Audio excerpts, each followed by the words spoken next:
quiere llevarme a hacer lo bueno o lo malo, hermanos. Pues lo malo, y tú lo sabes. Entonces, hermanos, el auténtico creyente también lucha con su naturaleza pecaminosa, también tiene de repente malas actitudes. El creyente puede experimentar dudas o temores en tiempos de prueba, en tiempos de dificultad, pero justo es en medio de esas situaciones que Dios va a revelar la esencia de lo que hay en su corazón. Si le perteneces o no al Señor, ahí se va a manifestar. Si amas o no amas al Señor, ahí es donde se va a ver. Y vamos a través de la gracia y del poder del Espíritu, poder producir los frutos de un auténtico creyente. No hay un creyente perfecto, hermanos, pero sí hay creyentes sinceros que en su corazón el anhelo más profundo que tienen es amar y agradar a su Señor y Salvador Jesús. Amén.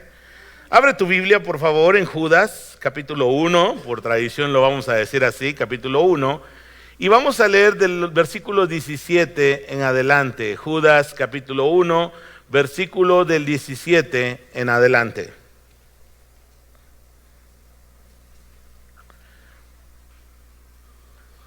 ¿Sí me están siguiendo, verdad? Ahí con las diapositivas. Excelente, gracias. Por cierto, se da cuenta que cuando no falla nadie voltea a ver a nuestros hermanos, pero mírenlo, hasta allá están. Quiero que les den un fuerte aplauso al equipo de multimedia, por favor. Domingo a domingo. Si algo falla, la culpa la tienen ellos, ¿eh? Judas, capítulo 1, versículo 17. Pero vosotros, que antes fueron dignos de nuestro Señor Jesucristo,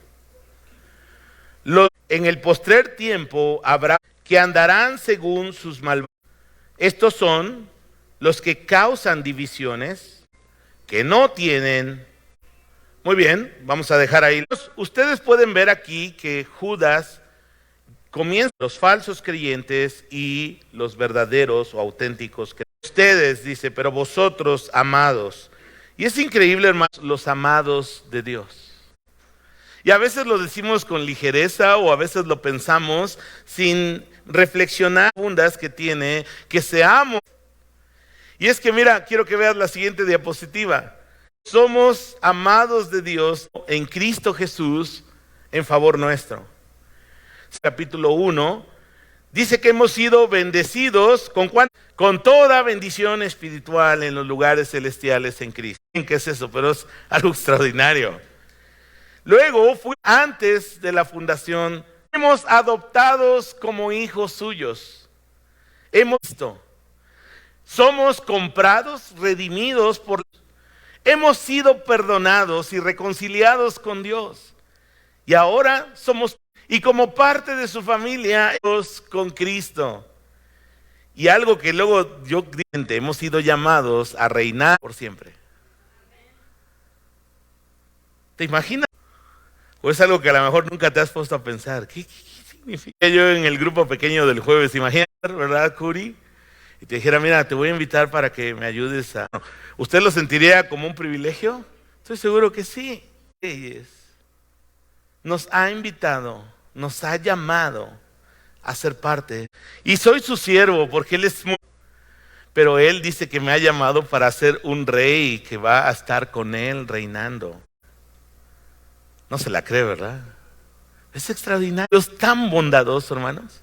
Dios todopoderoso, creador de todo lo que existe, sustentador de todas las... Es tan bueno con nosotros y lo que ha hecho en Cristo no solo es perdonar nuestros pecados y lavar nuestra culpa, que ya sería suficiente. No solo es darnos vida eterna, sino tan generoso que nos ha atiborrado, derramado toda bendición espiritual. Por eso le adoramos, hermanos. Y es algo que nos falta asimilar. Yo creo que esa es la razón por la que muchos creyentes no terminan de consagrar todo su ser, sus pensamientos, su vida, sus talentos, sus sueños, sus anhelos. Porque el mundo y el diablo se han encargado de decirnos, es que si tú te entregas a Dios, vas a dejar de disfrutar la vida. ¿Nunca has pensado alguna vez eso? El mundo te lo está diciendo cada rato. Yo lo he visto varias veces. Les predicas el evangelio, les hablas del amor de Cristo. Ellos ven que es algo bueno, que es algo. Incluso vienen a la iglesia y dicen, wow, cuando voy a la iglesia me siento tan bendecido, siento tanta paz en sus corazones que les estorba al buen Dios y Salvador que tenemos en Cristo. No, hermanos, no tengas duda de eso. Cuando la voluntad es buena, agradable y perfecta, así lo es. Estamos con Él, estamos caminando en la mejor senda. Por supuesto, Dios en cada lugar, en cada situación que Él profesional, en tu carrera universitaria,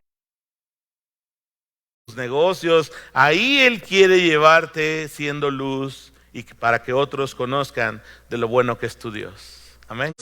Judas nos dice, ustedes, hermanos, son los amados de Dios. No pueden ser iguales a los falsos. Y es que, hermanos, tenemos esta nueva identidad en Cristo. Y esos frutos que Él produce en nosotros por su gracia. Para identificar lo falso, vimos la semana pasada, hay que conocer. ¿Se acuerdan con el ejemplo del billete? Los que se dedican a ver si el billete es ser bien al auténtico. Y cuando se conoce bien al auténtico, tu tacto, un billete chafa, inmediatamente lo vas a detectar. Hermanos, en nuestra vida. Dice aquí que la primera cosa que debemos de hacer para combatir es que tengamos memoria de la doctrina de los apóstoles.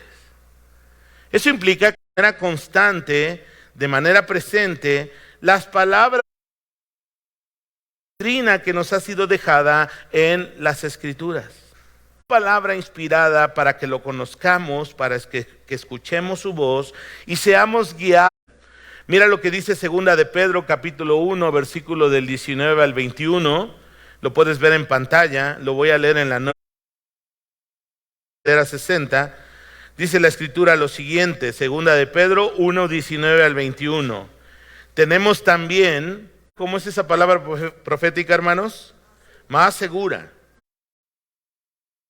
Hacéis bien en estar atentos, como aún en lugar oscuro. Me acuerdo, déjeme hacer una pausa aquí, cuando era adolescente, ¿verdad?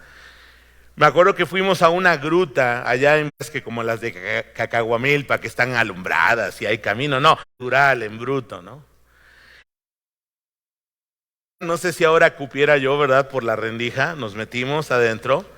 En cuanto avanzamos unos 10 metros, y lo bueno que alguien iba preparado y encendió un fósforo y una vela. Y empezamos a ver lo grande de la cavidad, pero nos dimos cuenta que estaba llena por cientos o miles de murciélagos. Sí nos dio miedito, ¿no? Pero justo esa luz nos pudo ayudar a mirar, a caminar un poco. La verdad sí nos dio miedo y no avanzamos mucho, mejor nos salimos. La palabra de Dios va a ser en la vida del creyente. La palabra de Dios nos va a dar discernimiento, escucha bien, discernimiento, para poder entender cuando algo es falso y cuando algo es auténtico. Y puedes regresar al versículo, Pedro dice entonces que alumbra como una antorcha en un lugar oscuro, hasta que el día esclarezca. Y el lucero de la mañana, ¿dónde va a salir? En vuestros corazones. Que ninguna profecía de la Escritura es de interpretación privada, porque nunca la profecía fue traída por voluntad humana, sino que los santos hombres de Dios hablaron siendo inspirados por el Espíritu Santo. Mira, cuando tú escuches a alguien que empieza a decir, el Señor me ha dado una nueva revelación para las antenas, ya está escrito lo que Dios quiso decirnos en su palabra. Ahora, Dios puede hablarte de una manera especial a ti, con un pasaje, en una situación específica de tu vida. Y no niego que Dios pueda hablarte cuando Él quiera y se le dé su gana de otra forma. Pero yo te diría que el 99.9 de las veces ser a través de la palabra profética segura que es su palabra. O sea, si tú me vienes que tuviste un sueño medio loco, pero de ahí estás tomando, necesitas ser muy prudente. Por eso la Escritura te va a dar discernimiento para entender y escuchar la voz de Dios y entender lo que es auténtico y lo que es falso. Hermanos, no caigamos en el error. No hay nuevas revelaciones. Lo que Dios ya nos quiso decir, lo dijo a través de la Escritura. Ahora, Dios nos da visión a muchos líderes, pastores, no en el sentido de que algo apareció, simplemente de a dónde llevar su obra, nos muestra una estrategia, nos muestra una necesidad, ¿sí? Y Dios puede hacer cosas extraordinarias, claro, porque también irse al otro extremo y pensar que cuando caminamos con Dios todo ya está dicho, todo está cuadrado, o sea, Dios es sobrenatural. Y en mi experiencia personal, yo conocí al Señor en una iglesia que en términos teológicos se llama cesacionista en cuanto a los dones sobrenaturales o extraordinarios del Espíritu, pero a través de mi caminar con Dios he movido no a un continuismo abierto y de ese continuismo exagerado, pero creo que Dios hace cosas sobrenaturales y lo he visto hacer.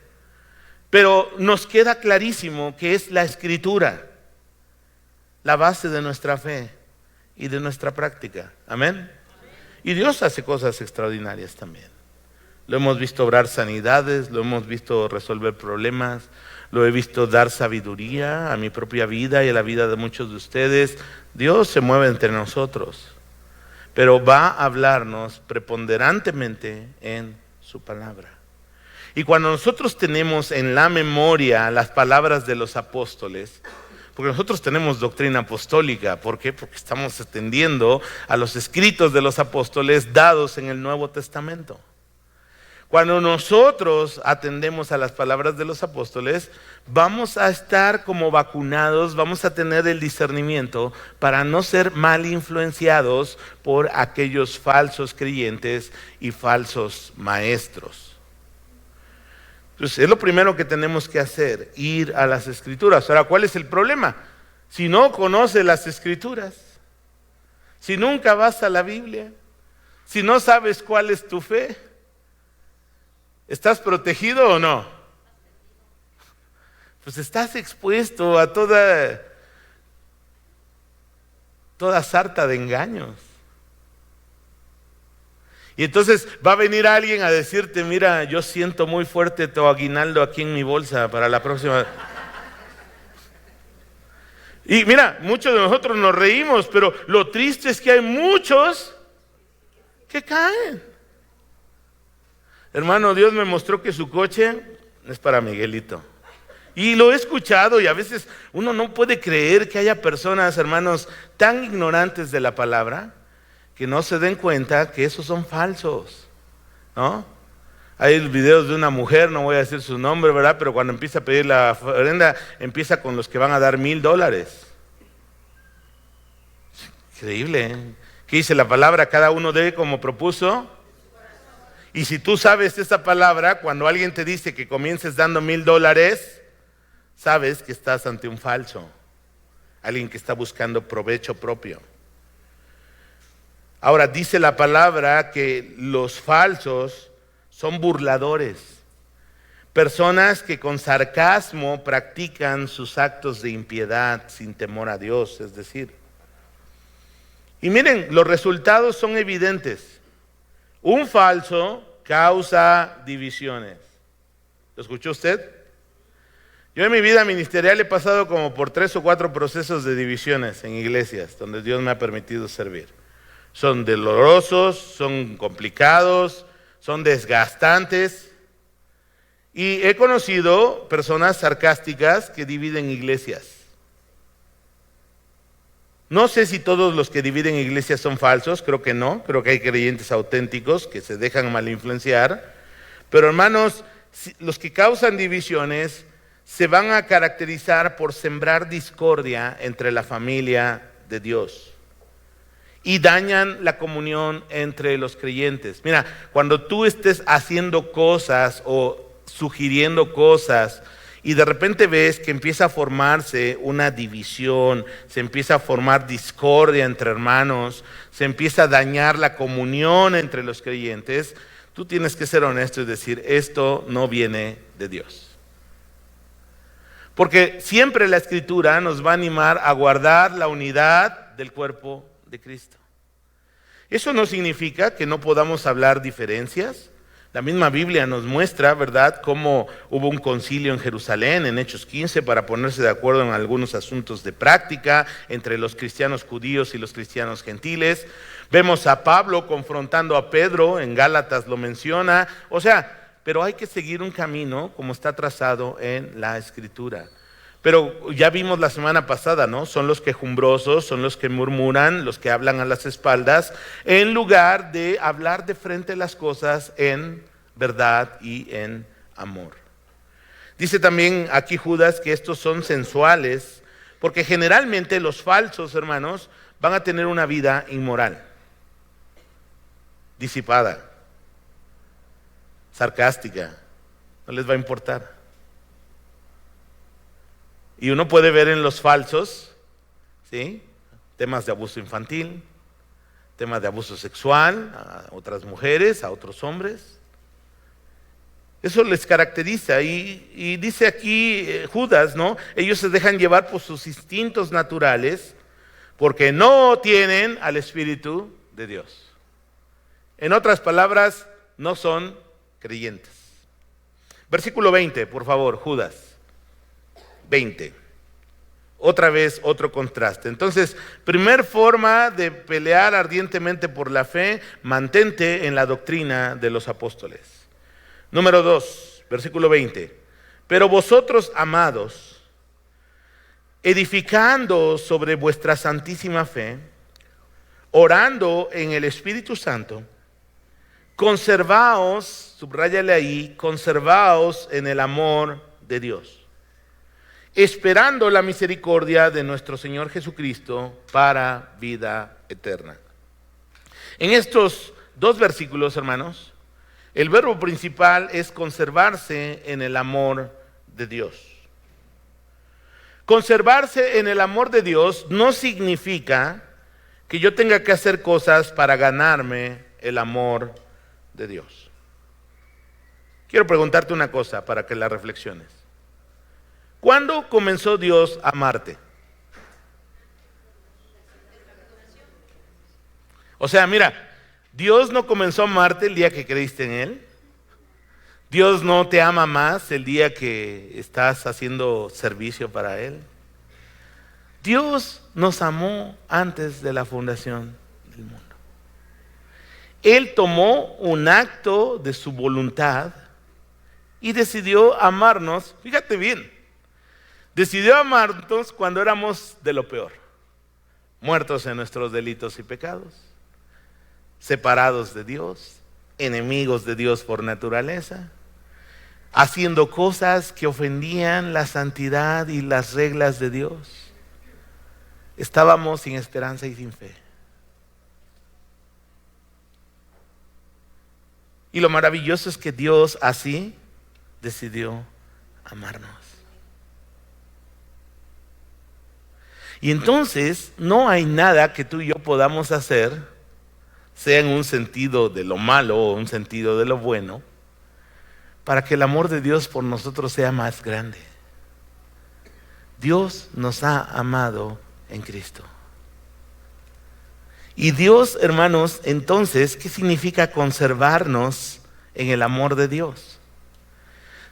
Creo que este verbo, de hecho solo aparece aquí en Judas, significa mantenernos en aquellas cosas que Dios preparó para nosotros en su amor.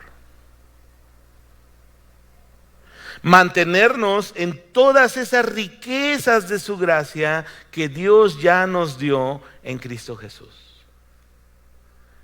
Para eso, hermanos, tenemos que ejercer nuestra voluntad y tomar la decisión de permanecer en aquellas cosas que Dios ya nos dio. Quiero ponerte un ejemplo que a lo mejor es muy burdo, ¿no? Pero a lo mejor tu padre o tu madre, tus padres te heredaron una casa. Bueno, pues mantente en ella, habítala, disfrútala, participa de ella. Porque muchas veces lo que ocurre es que Dios ya nos ha llenado de toda bendición espiritual y nosotros emprendemos un camino lejos de aquellas cosas que Dios nos ha dado para estar en su amor. Y en este pasaje vemos 3 cosas, si pueden poner ahí la diapositiva, que está diciendo Judas que debemos de hacer para mantenernos en aquellas cosas que Dios ha preparado en su amor. En primer lugar dice, edifíquense en la fe. Hermanos, es más fácil destruir que edificar, ¿cierto o no? Por ejemplo, ayer que estuvimos decorando, ¿le gustó la decoración? ¿Cómo ve nuestra decoración navideña? Hubo mucha gente trabajando aquí, hermanas del grupo de los sábados por muchas semanas estuvieron trabajando la decoración. Quiero que les demos un fuerte aplauso a nuestras hermanas.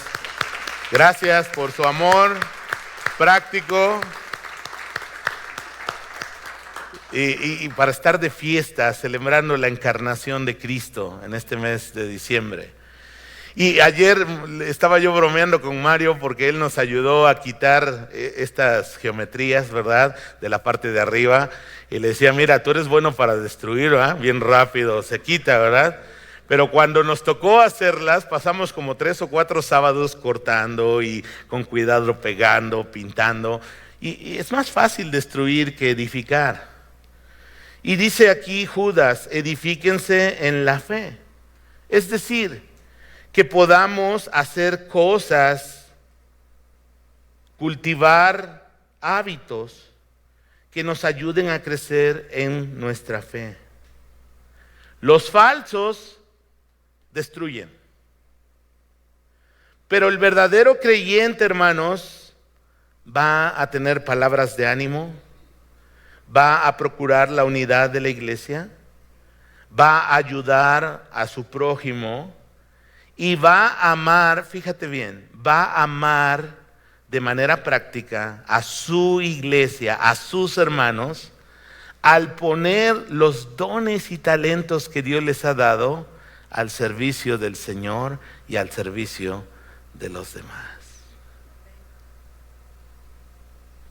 Mira, somos tan ricos en Cristo que nadie puede decir yo no tengo nada que dar si tú eres un auténtico hijo de Dios. Tú tienes mucho que dar.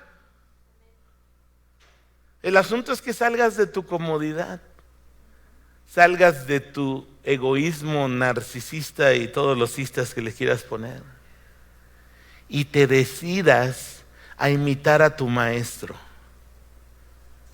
porque el maestro es siervo.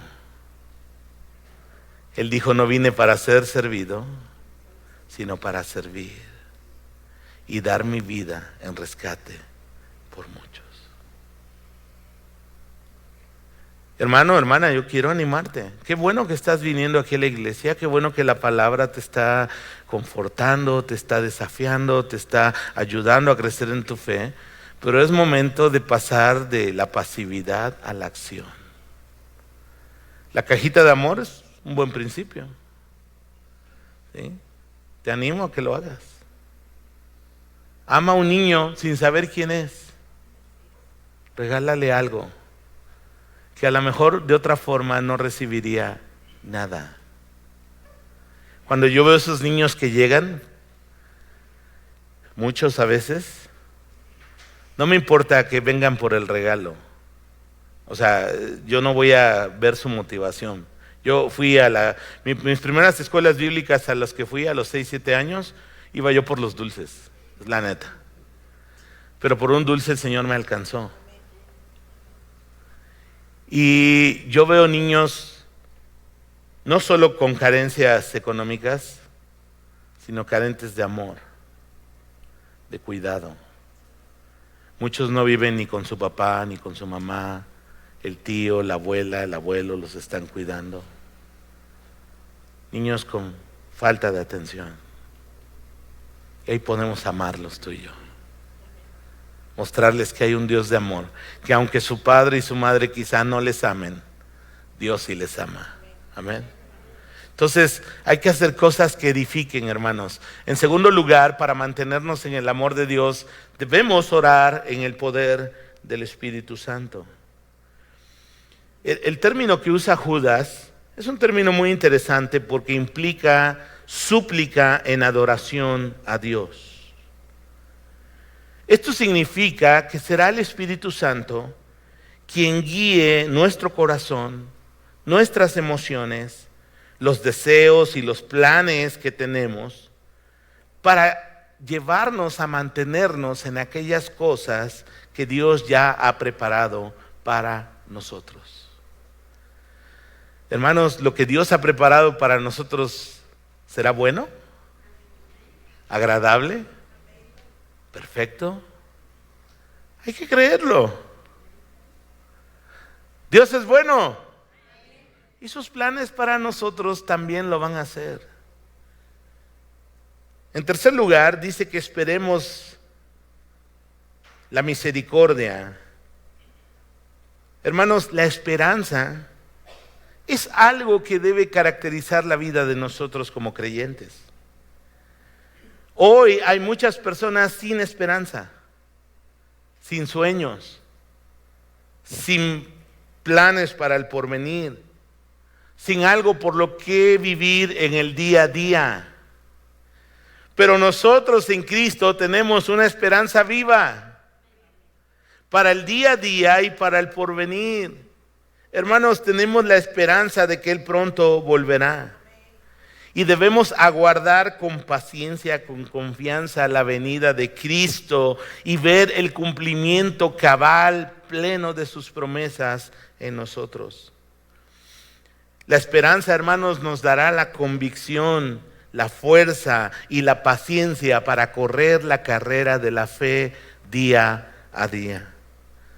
Por eso el apóstol Pablo en 2 de Timoteo capítulo 4 versículos 7 y 8 escribía lo siguiente. Si tú alguna vez has visto o has estudiado Timoteo, recordarás que él escribió esta carta sabiendo que próximo iba a ser sacrificado. Y él dice lo siguiente, leo Nueva Traducción Viviente: he peleado la buena batalla, he terminado la carrera y he permanecido fiel. Y ahora me espera el premio, la corona de justicia que el Señor, el juez justo, me dará el día de su regreso, el día de su venida. Y el premio no es solo para mí, sino para todos los que esperan con anhelo su venida. Y quizá a veces somos tan egoístas y hemos perdido tanto el enfoque que la venida del Señor nos vendría a echar a perder como que nuestros planes de vida. Pero el reino de Dios, hermanos, es y va a ser algo extraordinario. Este mundo está podrido. Este mundo es un caos. Este mundo, hermanos, está lleno de maldad, lleno de quebranto, lleno de desventura. ¿Realmente este es el lugar donde quieres arraigarte en la vida? Hermanos, somos peregrinos en esta tierra, estamos de paso. Nos espera algo mucho mejor. Amén. Judas 22, por favor. Ahora, ¿qué hacer con aquellos que han sido mal influenciados por los falsos? Entonces, hermanos, para batallar, para pelear ardientemente por la fe, debo permanecer en la doctrina de los apóstoles y mantenerme en el amor de Dios. Y en tercer lugar, debo tener una actitud correcta hacia los que han sido mal influenciados por los falsos creyentes y los falsos maestros. Dice la Escritura: algunos que dudan, convencedlos; a otros salvad arrebatándolos del fuego. y de otros tened misericordia con temor, aborreciendo aún la ropa contaminada por su carne. ¿Qué hacer con aquellos que han sido mal influenciados por los falsos maestros, por los falsos creyentes? Aquí hay 3 grupos que habla Judas. El primero es de aquellos que están dudando, que les han metido el virus de la duda. Hermanos, la NTV traducen: deben tener compasión con los que no están firmes en la fe. Y hermanos, debemos convencerlos con compasión a través de la Escritura, a través de mostrarles el amor cristiano. No debemos dejarlos a la deriva, debemos convencerlos. Ahora, el convencimiento es una obra del Espíritu Santo, pero nuestra responsabilidad es llevarlos a la palabra de Dios y llevarlos a Jesús. Y eso es lo que queremos hacer. Por eso enseñamos la Biblia verso a verso, porque queremos que la gente vaya a la Biblia, que la gente ame a las personas, que la gente ame a Dios y a las personas. Por eso, hermanos, queremos enseñar a las generaciones jóvenes a estudiar la Biblia verso a verso para que conozcan a Dios, para que lo amen, para que sirvan a su prójimo. Debemos ir mostrando el amor y dispensando la gracia de Dios a los que dudan. Un segundo grupo son aquellos que ya están en el juicio y hay que salvarlos arrebatándolos de ese fuego del juicio. Y hermanos, esas son las personas que ya están atrapados en esas falsas enseñanzas, y una muestra de amor cristiano a ellos y de interés a sus vidas es estar llevándolos a la palabra. No para contender, sino para que el Espíritu Santo use su palabra y ellos puedan ver el error, arrepentirse del error y volver al camino del Señor. Y hay otros, hermanos, que seguramente Judas se refiere a los que son falsos maestros, de los cuales debemos tener misericordia con temor. En otras palabras, debemos tenerles compasión, pero hacerlo con mucho cuidado, porque podemos ser contaminados, mal influenciados por ellos y sus acciones. Termina diciendo aborreciendo aún las ropas, ¿no? O sea, es un término muy fuerte, que básicamente en NTV dice: incluso a otros muéstrenles compasión, pero háganlo con mucho cuidado, aborreciendo los pecados que contaminan la vida de ellos. En otras palabras, hermanos, Judas no se está refiriendo a que aborrezcamos sus personas, pero sí aborrezcamos sus hechos, sus acciones. Versículo 24, por favor. Quizá uno, después de ver esto, dice: bueno, ¿y entonces quién va a permanecer firme, no? ¿Quién es auténtico? Bueno, no necesitas ser, no eres perfecto, nadie es perfecto como creyente. Lo que nos hace auténticos es que hayamos nacido de nuevo y que su Espíritu viva en nosotros. Y el versículo 24 dice: y aquel que es poderoso para guardaros sin caída y presentaros sin mancha delante de su gloria con gran alegría. Al único y sabio Dios nuestro Salvador, sea gloria, majestad, imperio y potencia, ahora y por todos los siglos. Amén. Judas termina con esto que suele llamarse una doxología, una oración de alabanza, porque él sabe que Dios es el guardador de los que son suyos. En Juan capítulo 10, Jesucristo dijo: mis ovejas oyen mi voz y ellas me siguen, y nadie puede arrebatarlas de mi mano.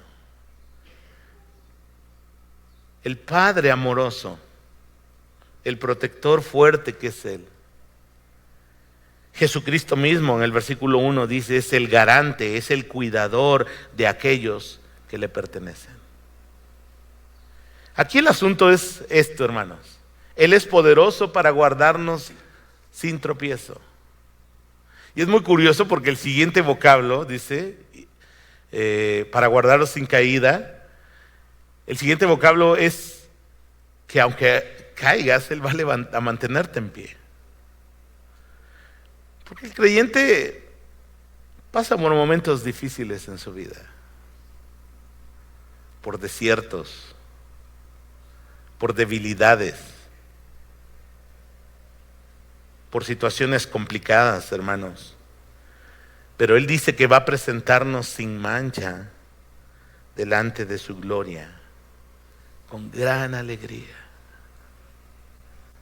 Mira, yo no sé cómo te imagines tú al Señor cuando llegues con Él. A lo mejor vas a llegar así todo con vergüenza. A lo mejor vas a pensar que Él va a estar enojado contigo.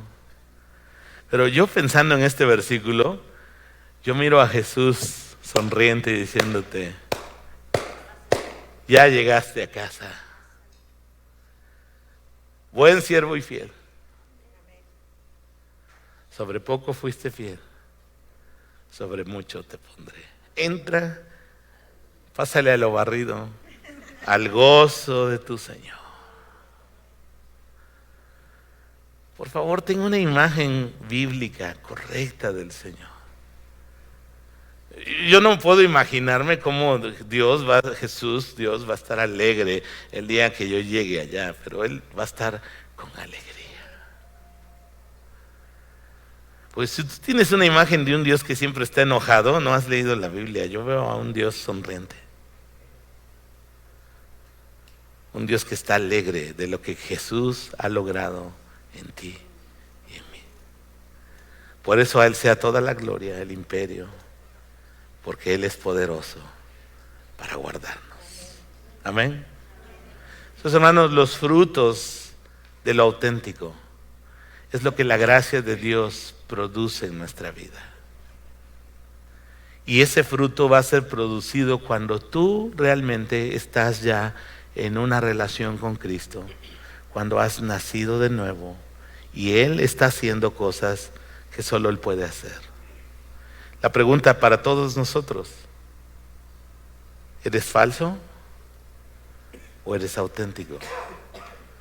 Y eso no lo decido yo. Ningún hermano de la iglesia creo que vea el corazón y diga, tú sí, tú no. No, ese es un asunto tuyo, entre tú y Dios. Y si tú hoy el Espíritu Santo te muestra que no eres auténtico, que no has nacido de nuevo, hoy es el día de salvación. Hoy es el día de venir a Cristo, de venir a Dios y de una vez por todas rendir todo tu ser a Él. Amén. Cierra tus ojos y terminemos con una oración. Padre bueno, ruego que tu Santo Espíritu nos revele si somos auténticos o si somos falsos. Señor, tú sabes y nosotros mismos sabemos qué hay en lo profundo de nuestros corazones. Señor, que podamos entregarnos a ti completamente, plenamente. Que podamos decir, Señor, te entrego mi vida, sé mi Señor y mi Salvador. Hazme nacer de nuevo, transforma mi vida, hazme una nueva persona en ti. Y Señor, la nueva vida no es el fruto del esfuerzo humano, es el resultado de rendir nuestra voluntad al poder y a la gracia que tú nos has dado en tu Espíritu. Te lo pido en el nombre de Jesús. Amén. Que Dios bendiga su palabra, hermanos. Adelante.